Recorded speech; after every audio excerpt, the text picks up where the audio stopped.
5 at 10. From Kuwait, tonight's headlines. A new showdown with Saddam. UN inspectors now want him to destroy prohibited Al-Samud missiles. CBS News exclusives. One-on-one with the commander who would lead the ground war against Saddam. And a first-hand look at one of the most lethal weapons in the U.S. arsenal. Also tonight, skyrocketing gasoline prices. Is it anxiety about Iraq or profiteering? And river rescue, an ice pack, open water, and one worried pooch.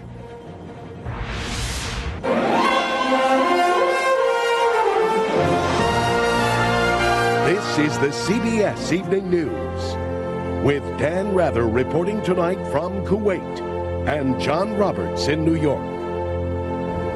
Good evening from Camp Commando, headquarters of the U.S. Marines' 1st Expeditionary Force here in Kuwait. With the timetable for a possible new war with Iraq slipping, the United States is pushing for the United Nations Security Council to give Saddam Hussein a flat deadline for disarming.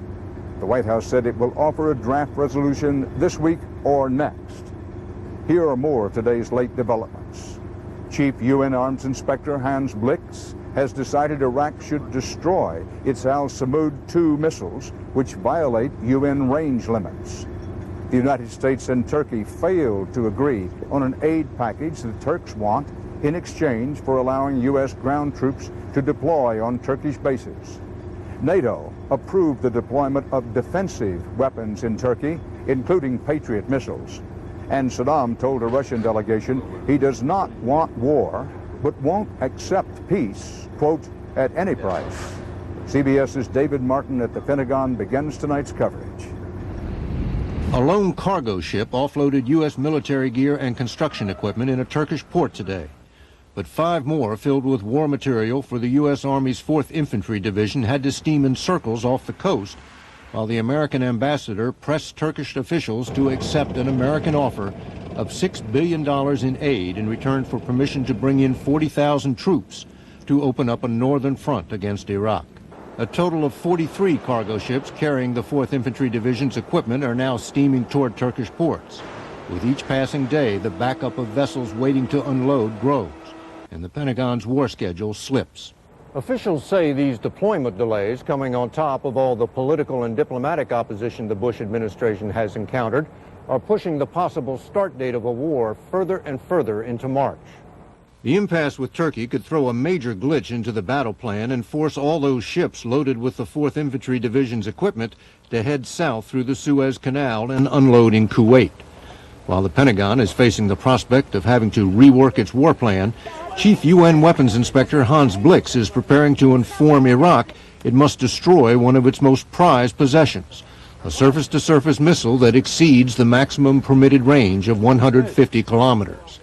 If Iraq refuses, it would be a clear-cut instance of failing to cooperate with the weapons inspectors and would strengthen the Bush administration's case for war. David Martin, CBS News, the Pentagon.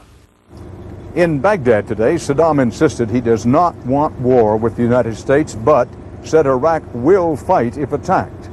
Speaking to a visiting delegation from Russia, the Iraqi dictator said he and his people, quote, will not relinquish our independence, our dignity, and our right to live and act freely, unquote. Here in the Kuwaiti desert, some of the largest U.S. military bases are named for the cities and states hardest hit in the September 11th attacks, including camps New York, Washington, Pennsylvania, New Jersey, and Virginia. And today in Hamburg, Germany, a member of the 9/11 plot was convicted and sentenced. CBS's Jim Stewart has that story. He's the one prosecutors allege who was left behind. The messenger boy, the payroll clerk, the all-around handyman to the 9/11 hijackers. And today he became the first and maybe only person to ever be convicted in open court of the sneak attacks. Monir El-Matasadouk was given the maximum 15 years in prison on 3,066 counts of accessory to murder. He was the cog that kept the machinery going, said Judge Albrecht Mintz. It was Mata Saduk who used an account in this bank to pay expenses for this Hamburg apartment where the 9/11 hijackers met and plotted. It was Mata Saduk who witnessed Chief Hijacker Mohammed Atta's will, and the same Mata Saduk who joined the others at al-Qaeda training camps in Afghanistan. All true, the 28-year-old Moroccan admitted, but I just hung out with the guys. I didn't know their plans. The court disagreed, and after being hammered by the U.S. for not backing war with Iraq, German officials seem to relish their own victory for U.S. terrorist victims. It is surely a warning to all those who may think about becoming involved in a terrorist network, said Interior Minister Otto Schille. The question now is, what about this man? Zacharias Moussaoui was no messenger boy. U.S. prosecutors say he was to be the 20th hijacker. But if Mata Saduk is now off to a German prison, Moussaoui's case in a U.S. court is hanging by a thread. The problem is that under U.S. law, Moussaoui can talk to any witness he thinks can help his case. And he wants to talk to a top al-Qaeda official the U.S. is holding in a secret location. If the higher courts agree, the Justice Department may just give up and throw this case into a military tribunal, which plays by entirely different rules. Jim Stewart, CBS News, Washington. Here in Kuwait, U.S. forces are preparing round the clock for war against Saddam Hussein. A new war with new weapons. Today I got an exclusive first-hand look at one of those new weapons in action. If there's a war with Iraq, this will be one of the weapons Saddam's army will fear the most. The new Apache Longbow helicopter. An older version fired the first shots of the last Gulf War. The new model is even deadlier. Much. This footage, obtained exclusively by CBS News, shows an Apache launching Hellfire missiles with lethal effect during Operation Anaconda last year in Afghanistan. We hitched a ride today in an Army Black Hawk helicopter to watch the Apache go through its paces. Okay, right turn 20 degrees, 30 degrees. Pilot James Deppen spoke on the radio as he practiced over the Kuwaiti desert. What altitude now? Down to work at between 50 and 100 feet. Any lower and slower than that, and the Apache starts kicking up too much dust. 60. 40. They produce a large dust cloud, which is very easy to see from greater distances. These choppers can land deep in Iraq to take on more fuel and ammunition if needed. Well done, well done. With its speed and sophisticated computer systems, the Apache is ideal for striking columns of armor, or just about anything that moves in a desert environment. The pilot and his gunner, who sits in the front, get a rapid, constant stream of information through an eyepiece called a heads-up display. Back on the ground, Pilot Deppen explained the biggest breakthrough, a new radar system that can find a target, lock onto it, and continue tracking it after the missile is fired. Essentially, this aircraft was designed to operate in this environment.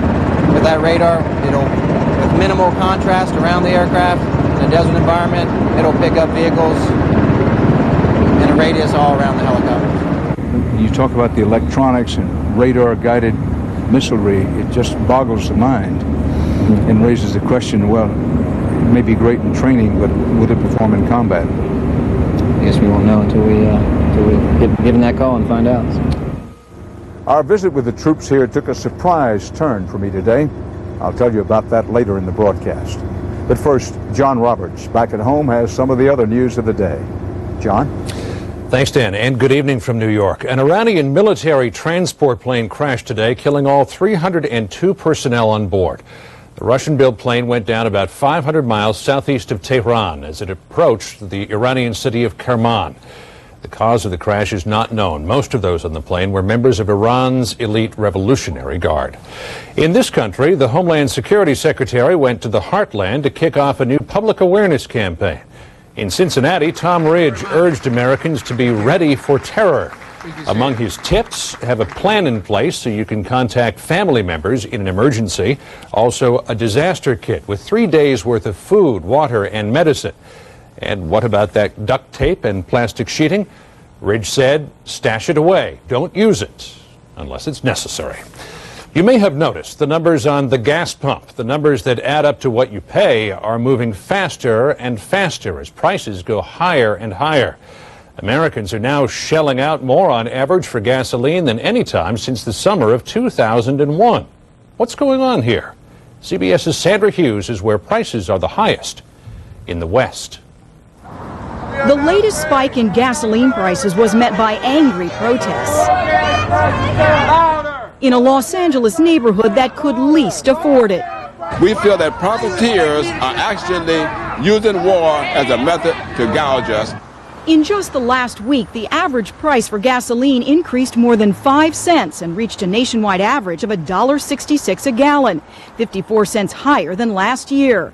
Too high for the Florida Attorney General, who is calling for a Federal Trade Commission investigation into possible price gouging. The price of gas in Florida now has never been higher in the history of our state. But the petroleum industry blames crude oil increases due to a possible war in Iraq and the Venezuelan political crisis. Prices have gone up because of world supply and demand conditions. It's a case of you either believe in supply and demand or conspiracy. Here in California, paying more than $2 a gallon is common. You're kind of forced to pay what they want you to pay. But for unique reasons, state law is mandating conversion to a new, more expensive, super environmentally friendly fuel. You need clean air? You got clean air, but you're going to pay for it. Independent analysts say even in California, gasoline prices aren't really out of line considering the price of crude oil. And adjusted for inflation, they're still lower than in the 1970s. Sandra Hughes, CBS News, Los Angeles. Coming up next on tonight's CBS Evening News, Dan Rather in Kuwait, an exclusive interview with the man whose plan for war in Iraq is to be decisive, rapid, and lethal.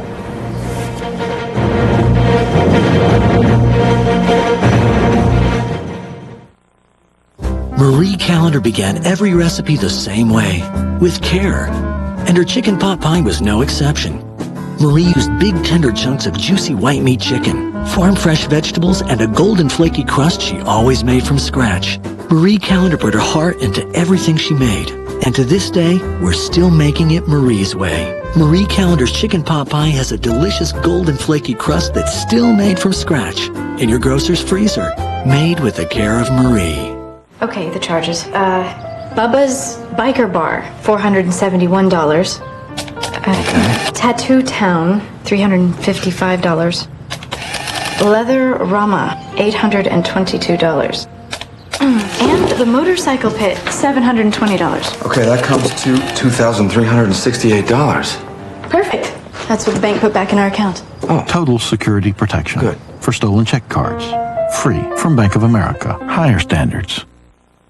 $50 bid, can I get a 55? Oh, give me 55, come on, I'll give you 55. I got a 125, give me 125. Come on, I'll give you 125. I need a 125. I've always talked fast and loved antiques. Then I got sick and I had to go on chemo. Doctor told me I might become anemic, maybe feel weak, but it slowed me right down.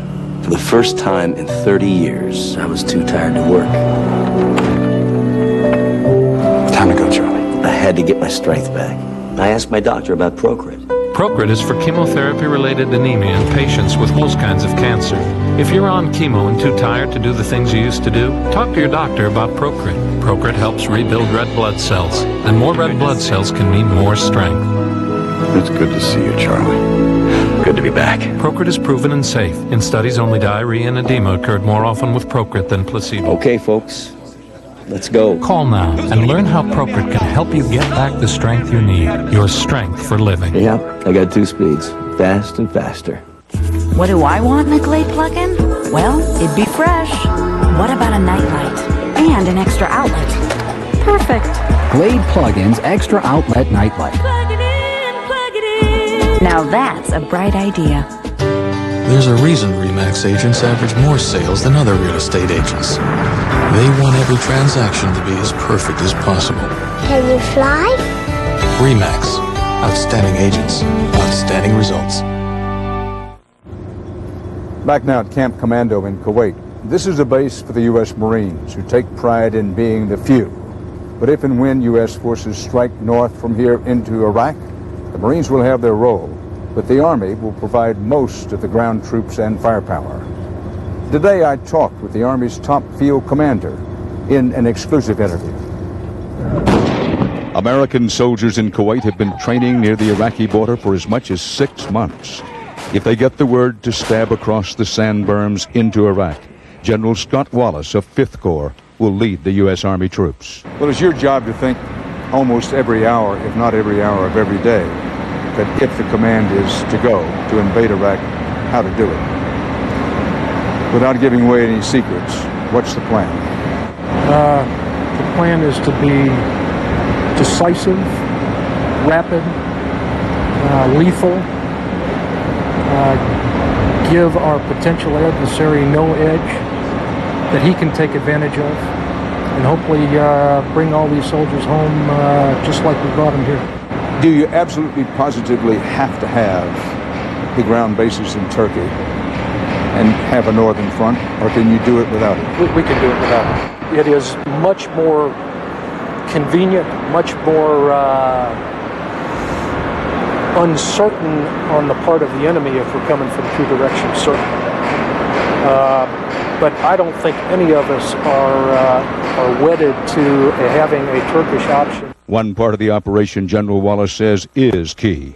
The anticipated fast sweep through the southern part of Iraq to stop Saddam from sabotaging the oil fields, get the port of Basra, and to show him that the U.S. means to decapitate him from his population. It would be to our advantage to demonstrate that we have the control of a major population center in southern Iraq, certainly from a strategic perspective. Lieutenant General William Scott Wallace, distantly related to the Scottish warrior for independence portrayed in the movie Braveheart, sees himself as a freedom fighter as well. This is a regime that needs to go.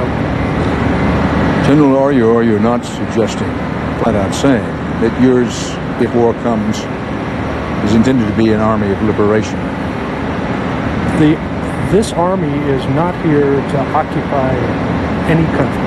This army is here to provide the opportunity for the Iraqi people to decide their own way of government. And we would be very happy to turn it over to them as soon as humanly possible. General Scott Wallace. I'll be back from the Marines Camp Commando later in the broadcast. John Roberts in New York will have more news in a moment.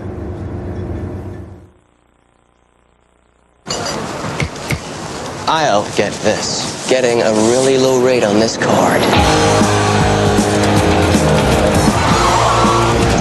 Well, I hope it's a low fixed rate, like my Capital One no hassle card. Low and fixed? So what's going to happen to my rate?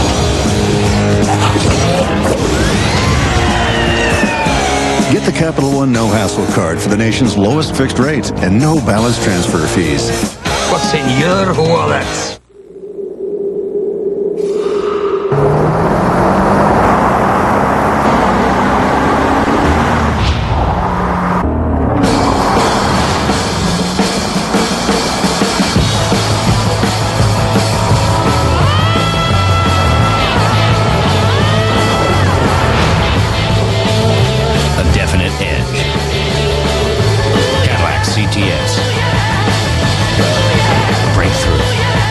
C.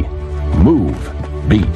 The future of vitamin C is here. Ester C, a patented non-acidic vitamin C that supports your immune system and the health of your eyes, joints, and cardiovascular system. Don't settle for less. Ester C, your body will know the difference. What's this? Breakfast. It's kind of early, buddy. You guys need to take some cholesterol off of you. Honey, have you been reading the Cheerios box again? I got that off the box. Cheerios is still the only leading cold cereal clinically proven to reduce cholesterol to help your heart. That was very thoughtful of you. Very early, but very thoughtful. Cheerios, good for the heart. Gotta go right now. Gotta go right now. Gotta go. If you've always got to go, ask your doctor about Detrol LA. It's been proven effective for overactive bladder. Anyone need a break?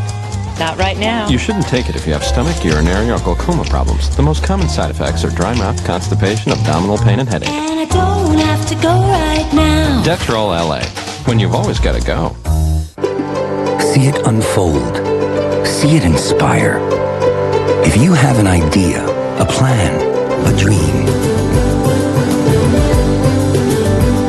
see it with CIT. In the Middle East tonight, Palestinian militants fired rockets at an Israeli town a few hours after a major clash in the Gaza Strip. In an early morning raid, Israeli troops and tanks struck workshops in Gaza City where they said Palestinians were building weapons. At least 14 Palestinians were killed there and in fighting in the West Bank. And now there are 8. Former House Democratic leader Richard Gephardt today joined the growing list of candidates for his party's nomination for president. Gephardt is 62 years old. Joey Chen has more about what makes the man from Missouri run again and the strategy he's running on. Citing his experience, 26 years in Congress, winner of the 1988 Iowa caucuses, Dick Gephardt returned to his hometown to announce his candidacy. The former Boy Scout and son of a union card-carrying milkman acknowledges a tough struggle ahead as he slogs into a packed Democratic field. I'm not the political flavor of the month. I'm not the flashiest candidate around. But the fight for working families is in my bones. Gephardt joins Democrats hoping to exploit new signs of presidential vulnerability. Polls show growing opposition to a war with Iraq and falling confidence in Mr. Bush's ability to fix the economy. Others who see an opening, Massachusetts Senator John Kerry, Connecticut Senator Joe Lieberman, North Carolina's John Edwards, former Vermont Governor Howard Dean, and activist Reverend Al Sharpton. Also joining the race this week, 2 candidates who will campaign heavily against a war with Iraq. Ohio Congressman Dennis Kucinich and former Illinois Senator Carol Moseley Braun, who says voters are ready to make a big change. They are prepared to elect a woman and take the men-only sign off the White House door. And there are at least 5 more Democrats who may join the race against President Bush. Even if the president succeeds in wrapping up this Iraq crisis relatively quickly, there's still the economy out there. Either foreign policy or the economy could sink this president. There's still a year to go before the first primaries. Plenty of time for the Democrats to fine-tune their message while waiting to see how the president performs both at home and abroad. Joey Chen, CBS News, Washington. On the CBS Weather Watch tonight, the death toll from the big blizzard in the east has now risen to at least 59. In and around the nation's capital, traffic jams, some stretching for miles, kept the morning rush going until lunchtime. Washington is one of many cities short on cash, now spending truckloads of money to truck away snow and ice.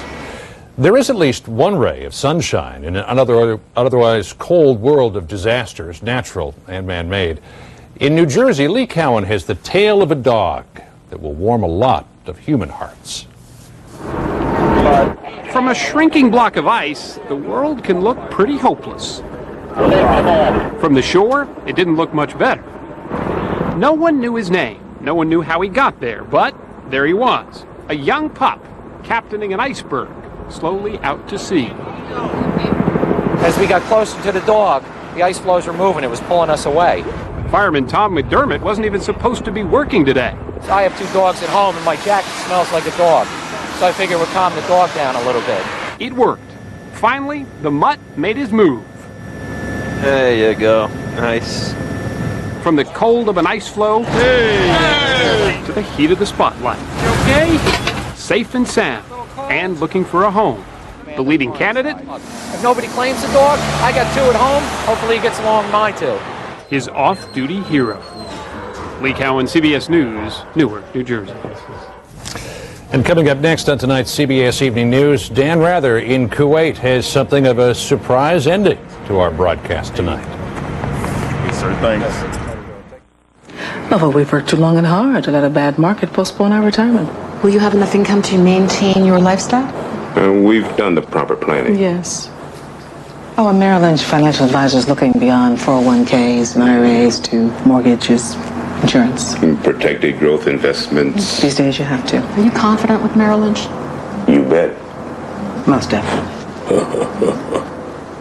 Introducing Total Merrill. We see your financial life in total. Do you know about the purple pill called Nexium? I know. I know. You should know about it too. Talk to your doctor about whether Nexium is right for you. Find out about the purple pill called Nexium. Hello? It's Dr. Ross. I have your colon polyp test results. Dan? Dan? Yes, doctor. You're fine. Thanks, Doc. Help stay that way. Introducing new Caltrate Colon Health. A clinical trial suggests Caltrate may reduce the risk of recurrent colon polyps, a colon cancer risk factor. We're gonna be okay. Don't wait. Take new Caltrate Colon Health. I'm not taking any chances. I'm not putting it off a minute longer. 58% of women in their 50s have thinning bones, and risk increases with age. But a quick and painless bone density test can tell if your bones are thinning. If they are, this is the age of Fosamax. Fosamax once weekly is for postmenopausal women at risk for or with osteoporosis. It's proven to help reverse bone loss. You should not use Fosamax if you have certain disorders of the esophagus, are unable to stand or sit upright for 30 minutes, have severe kidney disease, or low blood calcium. Before use, talk to your doctor if you have stomach or digestive problems. Stop taking Fosamax and tell your doctor if you develop new or worsening heartburn, difficult or painful swallowing, or chest pain, because these may be signs of serious upper digestive problems. Bone density test? Bone density test. Sounds like a good idea to me. Ask your doctor about a bone density test and if Fosamax is right for you. This is the age of Fosamax, helping reverse bone loss. Hey, Steve, how do you keep your toilet so clean? I touch it up with Scrubbing Bubbles toilet wipes. I heard about those. And get this, they're flushable. Now if I could just get my wife to use them.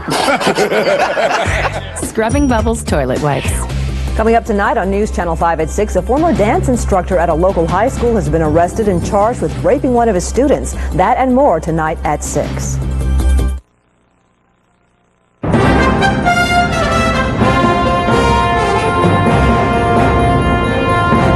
Before we leave you tonight, we want to tell you about one of the U.S. servicemen here. He's come quite a long way. Tomarsh Thompson is the second pilot on this Apache helicopter.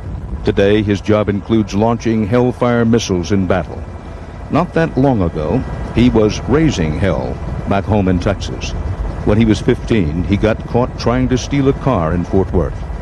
Security guards brought him face to face with the rental car's driver. Today, fate brought the two together again. The boy, now a man, and the car's driver, a reporter named Rather. Thompson, you see, was part of the Apache squad we showed you earlier in this broadcast. Yes, sir. 12 years ago in Texas, we chatted about right and wrong, about making your life count. Yes, sir. Thanks. Thompson is now 27, married, a chief warrant officer in the U.S. Army. He got his life together and is putting it on the line now for his country. And that's part of our small world. There's more CBS News straight ahead tonight, beginning with 60 Minutes 2. They're Americans getting ready for the worst kind of war. But behind enemy lines, what will they face? And Oscar contender Renee Zellweger, tonight on 60 Minutes 2. Then on 48 Hours Investigates, he's a California millionaire who charmed a lot of women. But did he also rape them? We have his only interview and his secret tapes. 48 Hours Investigates, right after 60 Minutes 2, and it all begins at 9, 8 Central. For the CBS Evening News, Dan Rather reporting tonight from Camp Commando with the Marines in Kuwait. See you again tomorrow. Good night. For news 24 hours a day, go to cbsnews.com. AOL keyword CBS News.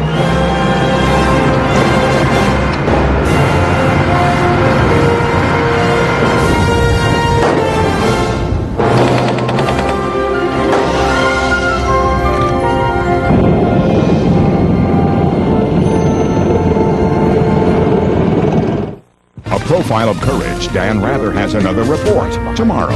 Experience CBS News.